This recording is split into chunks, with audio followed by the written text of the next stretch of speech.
Yes, tonight we get higher, further, and faster where we talk about Captain Marvel, the movie. But wait, wouldn't you like to know more about Carol Danvers? We're going to do that too. We're going to give you the comic book history of the one and only Carol Danvers, the one-time Ms. Marvel, present-day Captain Marvel, and not really much else beyond all of that. Plus, we'll point out what an idiot I am right at the top of the show. Marvel TV Weekly starts now. You're tuned in to AfterBuzz TV, the ESPN of TV talk. Now, let the buzz begin. Welcome out there in the Marvelverse. It is I, Christian Bladt, joined as always by the one and only Xia Anderson, Xia Bastille Day. You stumbled over my cool name. I know. I'm just trying to take your cool name and make it not cool. Well, I mean, you gave me the cool name, so. I give you two cool names. You did. Xia Anderson and Xia Bastille Day. I'm into it. That's what we do here. Anyway, so let's start off with the most important thing. Let me explain and apologize for being an idiot. My favorite. On two shows, on this show and on Marvel Movie News, I said that this weekend that we're currently in is when we were going to all get the chance to see Jessica Jones Season 3. There's no official announcement about Jessica Jones. It is still TBD. It'll be on one day. It is not this weekend. And it took me a really long time to figure out how I made such a boneheaded mistake. I was convinced I read it somewhere. And then in trying to figure that out, I realized exactly what I had read. Was that on March 8th, 2018, Season 2 premiered on Netflix, which is true. That's a fact. I was right about that. But Season 3 did not premiere exactly a year later. So anyway, we'll talk about Jessica when she actually has a show. But fortunately, we have another strong female character from the Marvel Universe to talk about, Captain Marvel, who or whom soared, yes, pun intended, to $153 million at the box office this weekend. Wow. Yeah. My friend Frank Moran, whom I do the Star Trek Discovery After Show with, he's on Box Office Breakdown with our friend Amy Cassandra Martinez, and he predicted $75 million. And I was like, oh, that is very low for a Marvel movie. Yeah. Any Marvel movie, you know? Even if they re-released, I don't know, the Ang Lee Hulk or X-Men The Last Stand, I think that they would make more than $75 million. And those are out already for a long time. Yeah, people would go back and see those. I mean, I don't know what the other ones earned because they were so cheap, but when they released all of them in theaters again for just those few days, even I caught a couple of those. Right, and so Captain Marvel, and I did almost call her Ms. Marvel. I've been trying really hard not to do that, but Carol Danvers, in my heart, will always be Ms. Marvel. A little binary too. Warbird? Warbird was never Not really so my much. thing, but binary. When I started reading comics, actually, she was binary. Oh, okay. Yeah, and then that was like sort of digging back into older stories and back issues that I found out about Ms. Marvel. But so this was a great showing at the box office, and it's the 7th best opening for a Marvel movie, which you're like, 7th best? That sounds like garbage. But when you consider that this is the 21st Marvel movie, that's really good. What's the first? Do you remember? Yeah, Infinity War. That's the best. For sure, Infinity War. Okay. Yeah, and so, all the records are going to change, at the end of next month when Endgame comes out. Oh, yeah. Because I'm going to spend $2 million on it myself. And I don't mean because I'm like going to be generous and like buy, tickets for underprivileged kids. And I'm just going to go see it that many times. Yeah, no, I'm in the with first you. week. We're going to both go. Yes. At one of those times that we see that we should probably go together, I feel like, right? Yeah. For the first time? Yeah, that's fair. Yeah. Anyway, so we want to know what you think about the movie. We're going to talk a little bit about the movie, but we're not going to talk spoiler heavily about it. Now, this is Marvel TV Weekly, but we don't really have much TV news because Jessica Jones didn't get the memo that I'm an idiot and announced that she was coming back this weekend. Hey, to be fair, I just believed you and didn't even... Because I have an honest face. That was your first mistake. And I know. That was a mistake for everybody on the audience. I'm sorry that I misled you. I will try very hard never to do it again, but I will not promise that it won't happen again because I am very stupid. So we want to know what people think about the movie. We're not going to really talk about it in a spoiler-heavy way. We are going to talk about it again on the other show that Z and I are on, Thursday afternoons at 1 Pacific. That's 4 for those of you on the East Coast. That is Marvel Movie News over on our sister network, The Popcorn Talk. And that'll start off as a spoiler-free review, but then we're going to really dig into the spoilers. So this conversation, though, will be light and non-spoilery. So, Xia, before I ask you what you think about the movie, it's very apparent that there have been some really strong opinions about this movie before it came out. And I think that that was a little bit of a problem for me personally, that there were people who got bees in their proverbial bonnets about how this movie couldn't possibly be good, Yeah. Well, I mean, I think a lot of people got upset over what Brie Larson said. And Sure. at that point, it's like, well, that's just silly because it's not going to change how the movie is. I mean, whether it's this movie or Black Panther or even Venom, be like, hey, why don't you just get some more ladies out on the press junkets? I mean, it's not a terrible idea out there, and especially if you get, women who aren't maybe strong superhero fans to review some of these movies. And like, well, why don't you usually like these movies? And maybe this one won you over, So there was that, and we've covered a little bit about how, people were bombing Rotten Tomatoes ahead of the release, right, Xia? They were, yeah. People were basically giving horrible reviews before they saw it, before it came out. It's when they give critics a chance to review it, but it kind of was open to everybody at that point. Is that what it was? Yeah. So that's interesting to me, though, that they're able to review a movie that they haven't seen. Well, I think that what it was that you could kind of click on something about your interest level or excitement for it ahead of time, but I don't know that you could actually write So basically, it's just how you felt about how excited you were that it was going to come out. Yeah, exactly. Okay, well, but still, so the tomato meter was just way off. It's interesting that this is the movie they decided to fix the tomato meter, and try and help it, because that certainly happened before movies like Batman vs Superman. I mean, there's a ton of movies that this happened ahead of time, but there seems to be a very specific agenda, and it is not the case that this was everyone, but the ones who were most vocal about it that I saw on social media were men who were really upset that, one, they didn't like Brie Larson. A lot of it was directed at her. Some of it was directed at her specific comments, but then also just the idea that this female Captain Marvel would be the most powerful person in the Marvel universe just seemed like, they just weren't ready for that. So that's one side of the debate. Then there was the other side of the debate.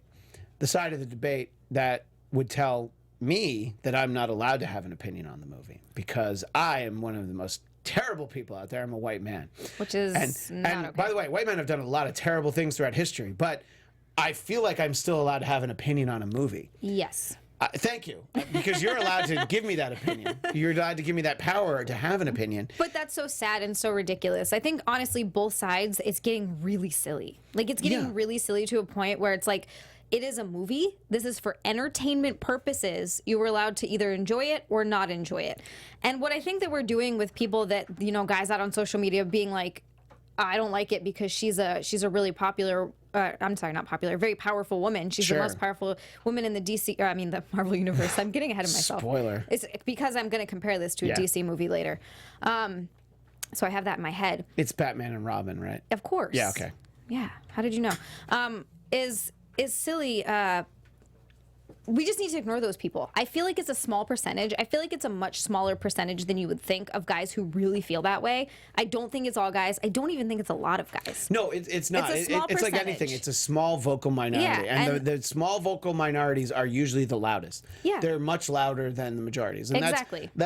We don't need to get into politics or anything in the world, but that's true not just in entertainment. That's in sports. And yes, in politics, in everything, the small minority can be very loud, and that will definitely steer things in a lot of different directions. And I really think that what we need to do with those people, like if there really are guys being like, how dare you say that the woman is the most powerful superhero, then ignore them. Then don't give them a voice. You're giving them a voice by making it news and by talking about it and by making it a thing. The more you ignore them, the less it will happen. And then on the other side of it, the fact that people are saying, oh, if it's white men, sit down and shut up, you can't have an opinion on the movie, is also the most insane thing I've ever heard. You can have an opinion on any movie. Right. Because movie. If, like the idea that, okay, well, this movie doesn't feature a male lead, so clearly a man shouldn't have an opinion on it. But here's the big shocking secret. I actually really liked it. So does that make my opinion okay? And I don't know No, if that changes Christian. anything. No, I still not allowed to have No, you're not allowed to have an Okay. opinion. And I'm sorry, Black Magic 99 here, I have to agree with you so like just in your last comment, because this is how I've always felt. Right. He says, I never understood the whole there are no strong women in film or TV. Maybe I just grew up watching different stuff. I have never felt that way as a woman. Growing up being like, oh, I don't have any strong role models. And maybe for women who felt that way, maybe you were looking in the wrong place. I don't know. And maybe part of it is the fact that I read a lot. But there are Sure. so many strong women heroine in books and movies and like I don't understand it. Right. I mean, and you know, Sorry. this Marvel really Cinematic worked up. Universe is an area where there was definitely room for improvement. Okay, yeah, you know, fine, because there were no female-led until they movies. introduced us to Scarlet Witch, we really only had Black Widow as a main character, and she didn't star in a movie. But I'm just talking about, yes, she was an Avenger, and then we got Scarlet Witch, and this is the first movie starring. But if you look at comic books, the amount of female-led characters, I mean, there was an explosion of them in the 70s, and a lot of them were sort of like a female variety of an existing character, like She-Hulk and Right. Spider-Woman. And Ms. Marvel is essentially a female Captain Marvel, which we'll get into. Which Marvel. Yeah, it's a exactly. whole other thing. It is a different thing. But, you know, and I've talked many times about there were stretches in the 80s where the X-Men ought to have been called the X-Women, because it was like 4 super tough, really cool female characters and Wolverine.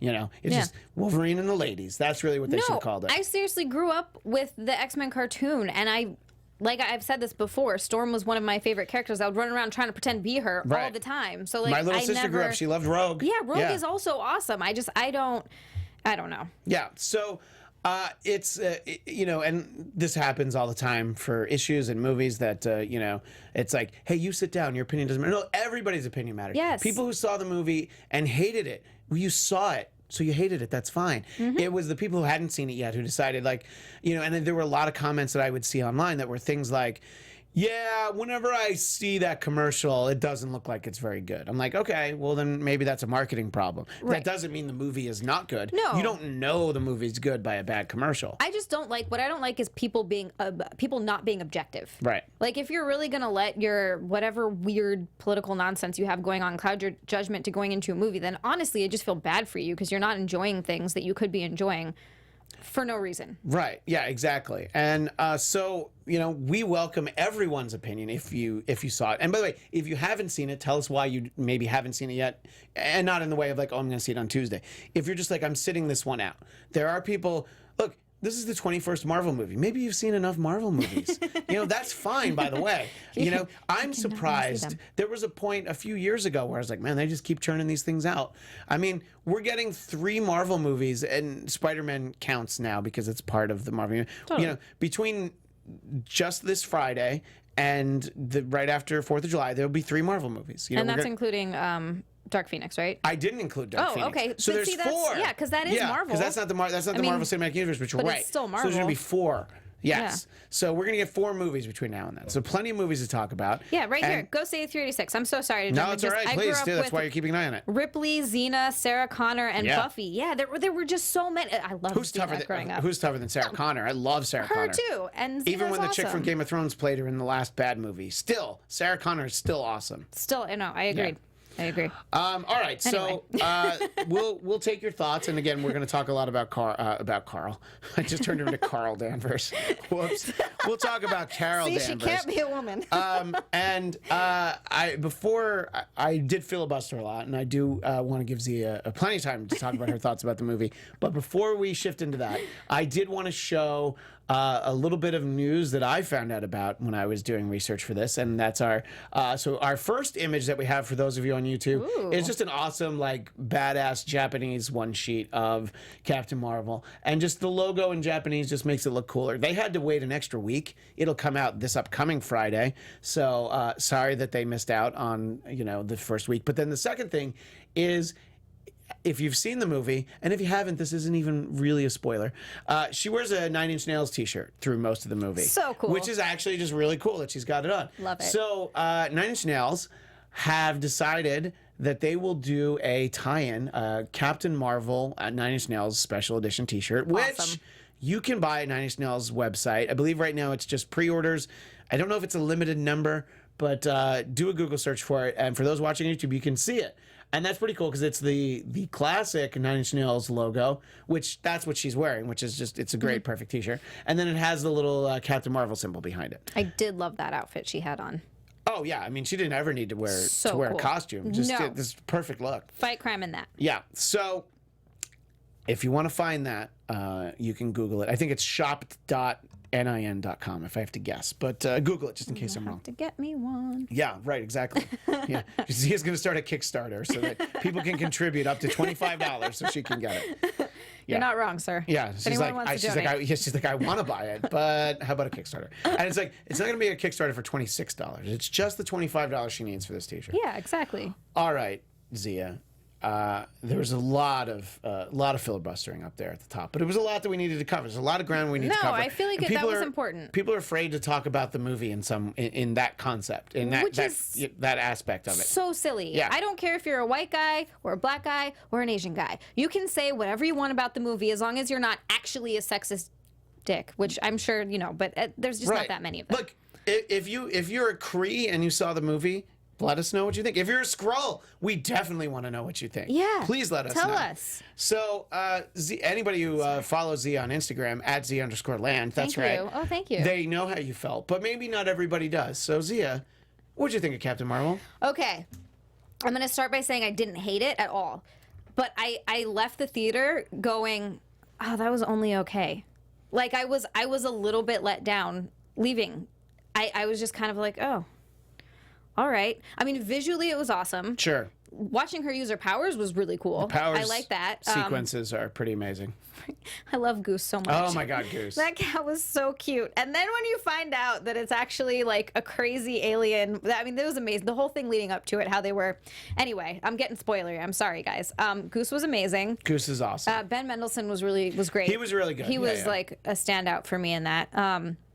And I liked like aspects of the storyline. I think a lot of what bothered me about the fact that she was having so much like memory loss, and it kind of made, I feel like, those parts of the movie feel flat for me. And just as a whole, Sardru, yeah, too much of a slow pace. Yeah, a little bit. It was a little bit of a slow pace. It's just. Yeah, I mean, my biggest complaint was the fact. Well, one's a huge spoiler, so I'll talk about it on Thursday. But the other complaint is that it's not even a complaint. I just felt like the first 20 or so minutes, it needed a little time to find its footing and to really get going. Like once she's on Earth and once she's on the train, the movie moved really well for me from that point onward. And it's not like I saw the first 20 minutes and like, you can cut out this and that and that and that. I don't know what you can take out of anything. It started to move so much better that I thought about like, oh yeah, I wish it had felt this way from the beginning. It's a very minor criticism. But anyway, as you were saying. Oh yeah, no, there was just something about it that like for me, as far as all of the Marvel movies go, there were just so many better ones that this was just on the lower list of the good ones. Like it wasn't bad. I still went into it being like, oh, this was Sure. enjoyable. But I liked, Civil War better. I liked Winter Soldier better. I mean, I liked Infinity War better. I liked those movies better than this. Yeah. I liked this movie a lot, but I like all those movies better. I liked Black Panther better. I liked Black Panther better. I didn't liked- like Thor 2: The Dark World better, I'll tell you that. I might have. I think, well, I know because you liked it. I liked Yeah. it. And for me, if we're just going by good movies, not great. If we're gonna like fall into that whole female-led thing, and we're gonna go into that whole nonsense, because that seems to be what everybody's focusing on, Wonder Woman was way better for me. Way better. I just think that they did a better job with Wonder Woman. I liked the story better. The whole thing. Right. Although, if you want to give a feminist criticism of Wonder Woman, it's really kind of Chris Pine's movie. Now, she stars in it, but man, he really drives everything. He like motivates the story, and everything moves forward because of Chris Pine. Sometimes it happens that women fall in love with guys. That's cool too. They're allowed to. They're by allowed the way, to do that. Yeah. Yeah. No. I mean, and I was texting with Xia about this because she told me after she had seen it. My hot take is that Wonder Woman's a better movie, but I kind of feel like I like Brie Larson in this more than I like Gal Gadot in that. It always seemed like, oh, she's good, but she just felt a little off. She didn't feel like she was an Amazon warrior princess. I think she's great, but I don't know. This is just a very minor thing. But anyway, We will, as we said, talk a lot more about the movie, and then Xia, you'll be able to go into some of the specifics. Yeah, I'll be able to go into the things that I loved about the movie. You can tell me. But yeah, look, you listed, this. I don't know anybody who's seen this movie and this is their new favorite movie, but that doesn't mean that's not out there. No, I'm sure some people loved it, and that's fine. I don't care. Like, if you loved it, awesome. Right. No, but see, and here's the thing. That's great, but you're certainly entitled, and even though I am a white man, if I felt exactly the way you did, I would say it. Now, the thing is that if I absolutely hated it, I'd probably dial it back in front of the cameras and on the microphone because I don't want that backlash. I'd be like, no, it didn't really do it for me. But inside, I'll be like, I hated it. But I actually, so that I'm telling you how disingenuous I'm willing to be to avoid a flame war on Twitter. Anyway, that is just a little bit about it. We'll talk a lot more about Captain Marvel next week. And as we said, Thursday at 1 Pacific on the Popcorn Talk Network Marvel Movie News. We will talk about it then. And before we delve into the backstory of the one and only Carol Danvers, Xia has this important message. Hey guys! Before we move on to our next topic, we just wanted to say thank you for making us the ESPN of TV Talk. For us to continue to grow, we could use your help. Make sure you subscribe to us on YouTube. Hit the thumbs up button on our videos. That helps a lot. Leave us comments. We love that. Give us a 5-star rating on iTunes. Stars 1 through 4 don't work, so don't even bother with those. Just 5 stars, comments. That helps us out a ton, too. We love having you guys be a part of our conversation. Even if we have differing opinions, I'm cool with it. Like, tell me what your thoughts. And I love talking about it. You guys are awesome. And being a part of AfterBuzz has meant so much to us just because we get to come here and do this and get our thoughts out and, talk about it with other people. It's really cool. So seriously, thank you for supporting us and doing all the things that we love. Right. Differing opinions are great as long as you tell us why. It's not like, oh, Captain Marvel was bad because Brie Larson's a C word. I'm like, all right, that's not really an opinion. Stupid. And like, did you see it? Constructive. Because if you see it and you don't like it, I've met people who didn't like Star Wars, and I'm talking about the first one, like the one that everybody pretty much thinks is great. There are people that see something and they're like, yeah, it just didn't do it for me. It happens. I don't know why, but it does. Anyway, so as we said, this will all continue, but let's talk a little bit about Carol Danvers, who has not always been Captain Marvel. In fact, there have been several other Captain Marvels. The first was Marvel. Captain Marvel is what he went by, but he was a Kree warrior, and he's seen in our image number 1, Carol 1, to Steve in the booth. That's the gentleman in the front. She's actually in the background.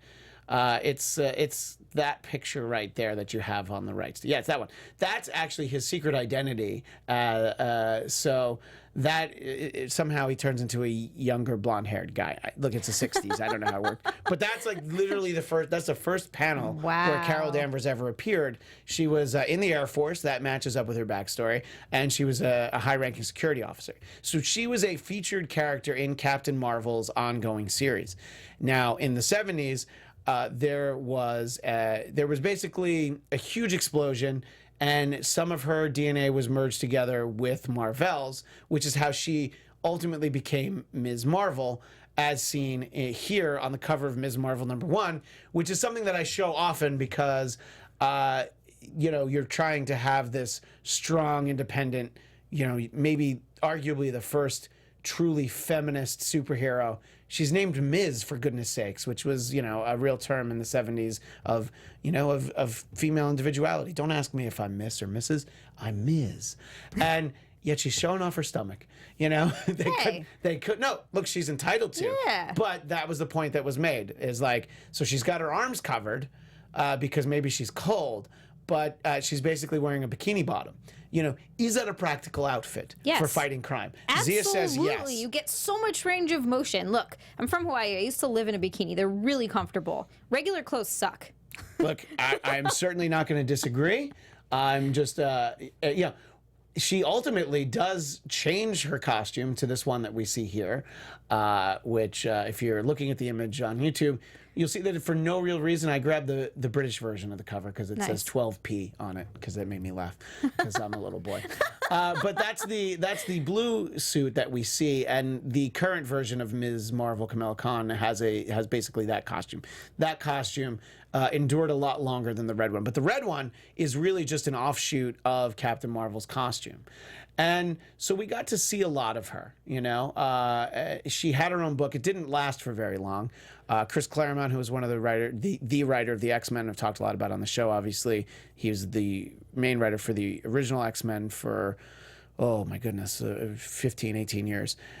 He wrote a lot of her stories, and he has a real affinity for the character, which will come up as we talk about this. Now, what do you think, as you look at those at those Ms. Marvel costumes? You know, do you think that they work? Do you have a preference for the red one or the blue one? I like the black one. Well, okay, so I guess technically it's black. It's blue. Oh, is it blue? I mean, it's blue, black. Sorry, yeah. I can't even see good. I like the blue one. Yeah, I think that it's a little bit more of a typical superhero costume. Yeah, and what I do like awesome. is that in the comics, her as Captain Marvel, she has that red sash. So like the sash like lives on, which I think is actually pretty cool. Nice. So And yeah, and she was it was not a particularly good selling comic. It got canceled after only a couple of years. So she ends up as a member of the Avengers. And she was basically kind of brought into the Avengers during a storyline where the time was, it was basically like, oh yeah, the government is sanctioning us and they want us to be a little bit more diverse. So Falcon was a member for a little while. And I think they just wanted to shake it up just from that standpoint. The problem with Ms. Marvel in the Avengers is that they very often didn't know what to do with her. There are issues where she is seen in action scenes.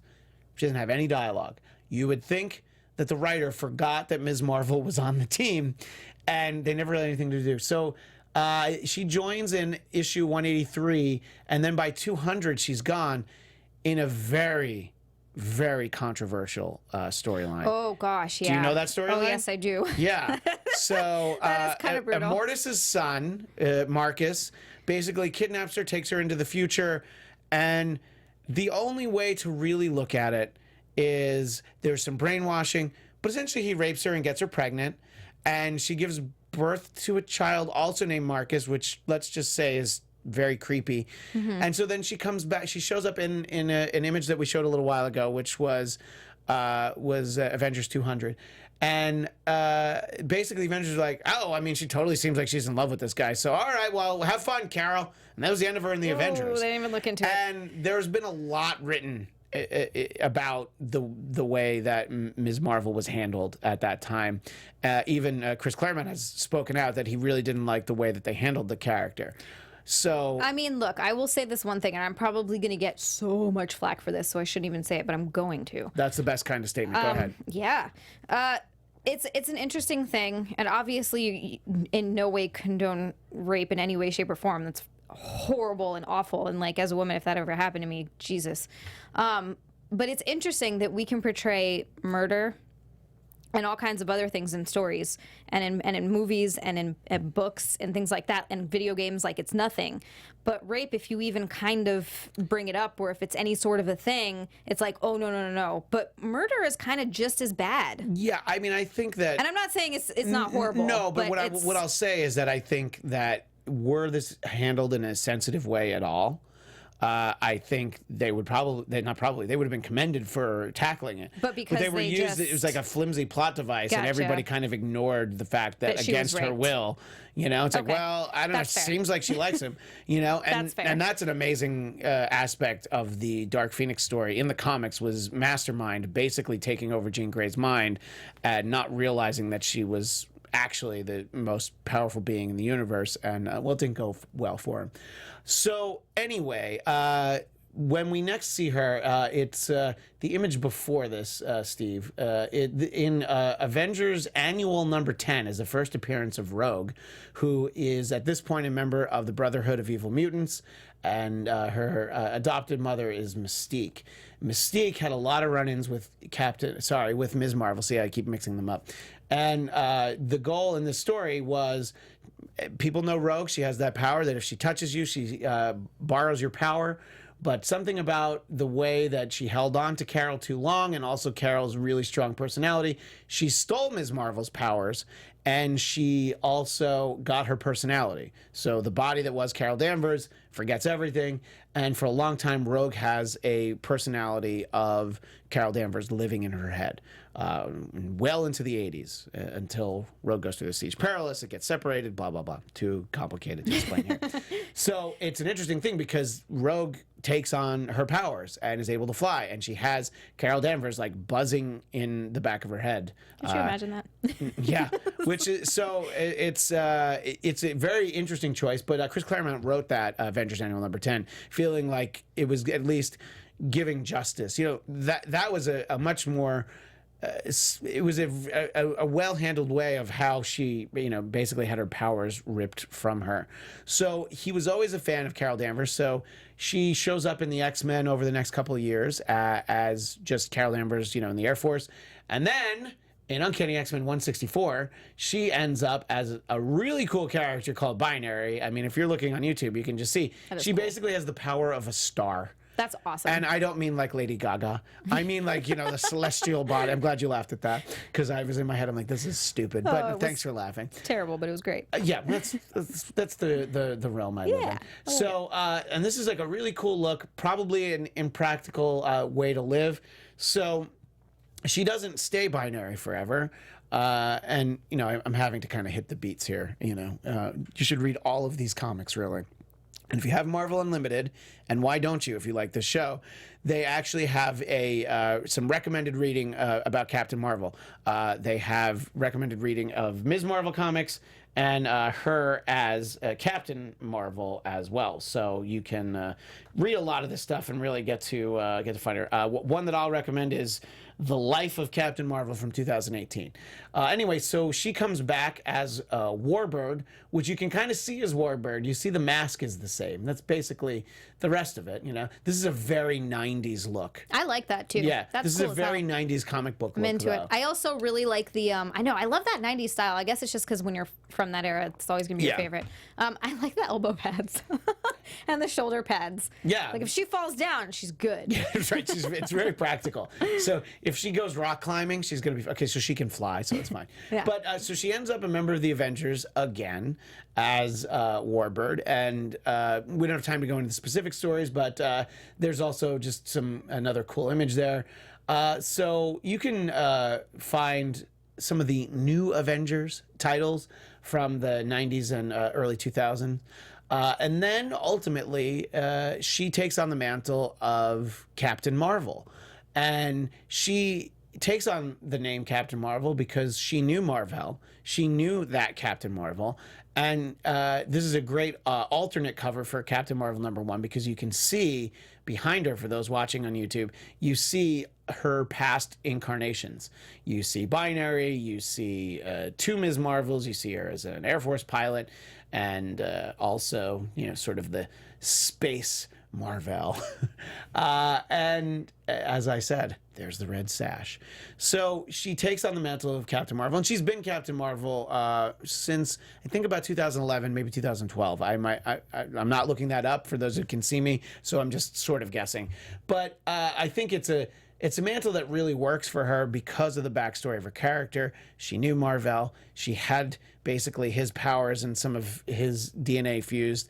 And when she was first introduced, it was sort of like she'd black out and like go do some Ms. Marveling superhero stuff, and then she'd be back to being Carol Danvers, who worked for the Daily Bugle. Of course she worked for the Daily Bugle. Because that was why on that Ms. Marvel #1 you see J. Jonah Jameson, Peter Parker, Mary Jane Watson, all these people show up in there. So it's great. It's a lot of fun to check out. So that's a little bit, and I had to really rush through it, and I feel like I didn't do her justice. So if you liked the movie, I think that there's a lot of great recommended reading, and Marvel Unlimited will do a better job than I can in telling you what you can read. And if you didn't love the movie, maybe you need to find a different take on the character. I think, Xia, you will love some aspect of this. Look, and like I said, it's not the character I have a problem with. It was just the movie. It's not. It doesn't have anything to do with the character or even Carol Danvers. I mean, I think it's a cool character. It's just, it's whatever the movie did. I was not feeling it. Right. And, again, we'll talk more about it on Thursday. So we have a few minutes left. What are people saying in the chat? We've got some people agreeing with me. That's good. Thanks, guys. Black Magic, I've been saying this for years. Yeah, no, I agree. Ivan Soto, we've had so much violence everywhere that we've all been desensitized to it. And I mean, that's definitely true. Zigzag says Carol actually lashed out at the Avengers at the end of Avengers Annual 10. Yes, in that same story where Rogue takes her powers. It was basically Chris Claremont's trying to be like, what's wrong with you people? And that's the unfortunate thing about it, because as I alluded to, they didn't know what to do with her. They weren't giving her dialogue. They just wanted her out of the book. And they were like, well, let's just figure this out in Avengers 200. So, yes, I'm glad that we got that footnote. Haywood Wong, Zia Christian, you like the tribute to Stan Lee. We didn't talk about that. It was awesome. We didn't talk about it, yeah. And that's not So exactly awesome. a spoiler, No. especially because the first tribute to Stan Lee, is literally 1 second into the movie. Yeah. I had no expectation for that, and I thought that was amazing. And yeah, again, that falls under the category of stuff we'll talk a lot about on Thursday on Marvel Movie News. Yeah. And I mean, I now understand. I saw, because I follow Kevin Smith on Instagram and his post, and I saw it. And so when I saw the movie, I was like, oh, I get it. And that is very cool. That was very cool. Yeah, absolutely. But yeah, so it's honestly on the movie, it's mixed. And I feel like that's kind of what it is overall. We get some people saying, 7 out of 10 in here, 7.5 out of 10. Some people gave it a 6 out of 10. I think I'm somewhere between a 6.5, 7 out of 10. Right, which is like, okay, so a 7 is like a C. Okay, C plus maybe. That's sort of so it's how like I felt. you could graduate from high school, always being 7 out of 10. You could. You could get totally it. You could get into a college. You're not gonna get into an Ivy League. Don't worry, I didn't get into an Ivy League, so it's fine. You can do all right. And it's somewhere in that range. I came out with very positive feelings, but it's not a 10 out of 10. You know, very few movies really are a 10 out of 10. Let's be honest. So, all right. Are there anything else in there before we wrap it up, Zia? Ooh, I bet kids liked the movie. I know my kids loved it. Yeah, I can totally see this being. Kids liking that. Yeah, totally be. And Nicholas Stormy says Stan Lee and Carol's interaction was adorable. Agreed. Yes, it was. Yes. Yeah, that was cool. So there were good aspects. No, there's definitely a lot of things to see. And by the time that we talk about this in Marvel Movie News on Thursday, as I said, 1 p.m. Pacific on the Popcorn Talk Network. Very nice. I will have seen it again because my wife hasn't seen it yet. So we're gonna go see it on Tuesday. So I feel like I always get a lot more out of a movie, especially like big budget superhero, whatever. Any of these kind of movies, if I get to see it again. So I'll be able to isolate more about the things that I liked. But Zia, it doesn't seem like it's a go back for a second viewing for you. I might. I actually kind of want to rewatch them all before Endgame, if I can. That's a very lofty goal, especially That's a very lofty with goal. how busy I am. Yeah. But I'm gonna try. I kind of want to. That's the thing, actually. That was another thing. I left the theater saying that, and I know that we're wrapping up, but I left the theater being like, you know what? This just makes me want to watch other ones. That's fair. That's fair. Well, let us know what you think. Leave it in the comments here on YouTube or on iTunes or wherever you take in the show. Just let us know what you think. You can also tweet at me at ChristianDMZ. I'm on Instagram over there too. And Zia, where can people find you? You can find me on Twitter and Instagram at Zia_land, XIA_land, and you can listen to all of my ramblings about what I did and didn't like. All right. Well, thanks so much, and thanks to everybody in the chat. We always appreciate you joining us, and we will see you next Sunday at 9 Pacific. Until then, Excelsior! Our founder, Kevin Undergaro, and me, Maria Menounos, would like to thank you for tuning in to AfterBuzz TV. Remember, we're not just the first, we're the biggest in the world, and we're the only destination for all your favorite TV shows. Whatever you crave, we've got it. So go to AfterBuzzTV.com and check out our lineup. Buzz you later. The views expressed herein are those of the hosts only and do not necessarily reflect the views of AfterBuzz TV or its owners or principals.